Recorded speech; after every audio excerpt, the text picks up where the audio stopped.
Logiciel de la DPJ mis en cause dans la mort d'un enfant. Radio-Canada. Aide à la navigation. Publicité. En direct sur Radio-Canada. Prenez note que cet article publié en 2019 pourrait contenir des informations qui ne sont plus à jour.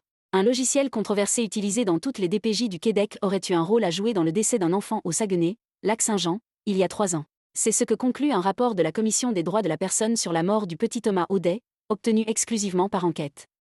Thomas, 22 mois, est décédé en juin 2016 à l'hôpital d'Alma, dans des circonstances nébuleuses. On sait toutefois qu'avant son transport à l'hôpital, l'enfant séjournait chez sa mère et le nouveau conjoint de celle-ci. Un mois auparavant, son cas avait été signalé à la Direction de la protection de la jeunesse, DPJ. En 2017, la Commission des droits de la personne s'est penchée sur le traitement du signalement concernant Thomas. Son rapport blâme entre autres les incohérences du logiciel pour des décisions discutables qui auraient retardé l'évaluation de son dossier. Le logiciel SSP, pour système de soutien à la pratique, génère un document d'analyse à partir de réponses aux questions à choix multiples fournies par l'intervenant de la DPJ. Son utilisation est obligatoire dans toutes les DPJ du Québec. Dans le cas de Thomas Audet, le logiciel semble avoir produit un document aux conclusions contradictoires. La vulnérabilité de l'enfant y est d'abord qualifiée d'extrême, peut-être parce qu'il avait subi une fracture du fémur, une lacération sévère de l'oreille ainsi que d'autres blessures dans les mois précédant le signalement. Publicité. Ultimement, le logiciel conclut pourtant à la vulnérabilité très faible de Thomas, et ce, même si une atteinte importante à l'intégrité physique de l'enfant est perçue comme prévisible. Problème de surveillance ? Autre constat troublant, le logiciel a écarté l'abus physique comme motif de rétention du signalement. Le SSP aurait déterminé qu'il s'agissait plutôt de négligence sur le plan éducatif, ce qui équivaut à dire que l'enfant était mal surveillé. Une analyse qui fait bondir André Simard, le grand-père de Thomas. Voyons donc. Une fracture de la jambe, une lacération à une oreille, une main pratiquement cassée, une langue perforée, coupée, et c'est un problème de surveillance. Il n'est pas chanceux, le petit bonhomme. 23 jours sans rencontrer l'enfant. La décision du personnel de se fier au logiciel et d'écarter l'abus physique aurait eu de graves conséquences. Selon la commission, le cas de Thomas aurait dû recevoir un code de priorisation 1, qui aurait commandé une intervention immédiate. Son dossier aurait alors été traité en priorité. Publicité. Mais les conclusions du logiciel ont orienté les intervenants vers un code 3, c'est-à-dire sans danger immédiat. Le cas s'est donc retrouvé sous la pile de dossiers, où il aurait tout de même dû être évalué en moins de 12 jours. Mais Thomas est mort 23 jours plus tard sans avoir été vu par une travailleuse sociale. On a décidé que c'était l'ordinateur qui allait choisir ? S'insurge André Simard. Comment on peut se fier sur ça si aucun intervenant ne rencontre les personnes concernées ? Les 4 grands-parents ainsi que le père de l'enfant, Sylvain Audet, ont intenté une poursuite contre le SUS du Saguenay, Lac-Saint-Jean, qui n'a pas souhaité commenter en raison des procédures judiciaires. Aucune accusation n'a encore été déposée dans ce dossier. Toutefois, selon nos sources, les constats de l'enquête policière sont sur le point d'être transmis au procureur et pourraient mener à des accusations criminelles. En 2016, la mort de Thomas Audet avait bouleversé toute la région et la DPJ locale semble avoir tiré des leçons du drame.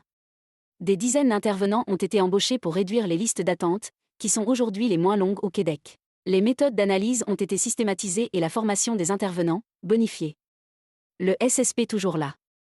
Ce qui n'a pas changé toutefois, c'est l'utilisation du SSP, un programme conçu au Québec en 2001 par la SOGIC, la branche informatique du ministère de la Santé et des Services sociaux. Le logiciel propose une série de questions à choix multiples, avant de générer un rapport censé guider le professionnel dans l'évaluation d'un cas. L'ennui, selon la travailleuse sociale et représentante syndicale Nancy Poulain, c'est que les choix de réponse sont souvent incomplets. Parfois, ta réponse n'est pas dans les choix de réponse. Ce qui nous est proposé ne fonctionne pas pour des problématiques avec des parents ou des enfants, par exemple. On doit faire un choix de réponse qui ne correspond pas à la réalité pour être capable de passer à l'autre question. Conçu grâce à l'intelligence artificielle, le SSP génère parfois des rapports contredisant le jugement clinique de l'intervenante, qui a souvent passé une quinzaine d'heures à rencontrer l'enfant, les parents et des professionnels. Ce qui engendre des situations absurdes, selon Nancy Poulain. Dans ce temps-là, on retourne dans nos questions, puis on essaie de faire en sorte que la réponse à nos questions arrive à la bonne décision. En clair, des intervenantes modifient leurs réponses jusqu'à ce que le logiciel en arrive à la même décision qu'elles. Pas de validation scientifique. La frustration des travailleuses sociales est notée dans un rapport de 2015 commandé par l'Association des centres jeunesse. L'usage obligatoire du SSP dans les centres jeunesse n'est pas toujours apprécié par les intervenants, au point que certains d'entre eux cherchent à en contourner les normes d'usage. Le même rapport précise que le SSP n'a jamais fait l'objet d'une validation scientifique, contrairement à plusieurs autres outils semblables utilisés en Amérique du Nord. Le SSP ne contiendrait pas non plus d'outils actuariels lui permettant de mieux cerner le risque de récurrence de l'abus physique. Il n'a pas été révisé depuis 2013. Un second rapport d'enquête de la Commission des droits de la personne sur la gestion de la DPJ Saguenay stipule par ailleurs que les conclusions obtenues lors de l'utilisation du SSP ne doivent pas se substituer au jugement professionnel des intervenants de la DPJ. La commission recommandait carrément à la ministre de l'époque, Lucie Charlebois, de réviser l'outil SSP et de lui transmettre une copie de l'outil révisé au plus tard en septembre 2018.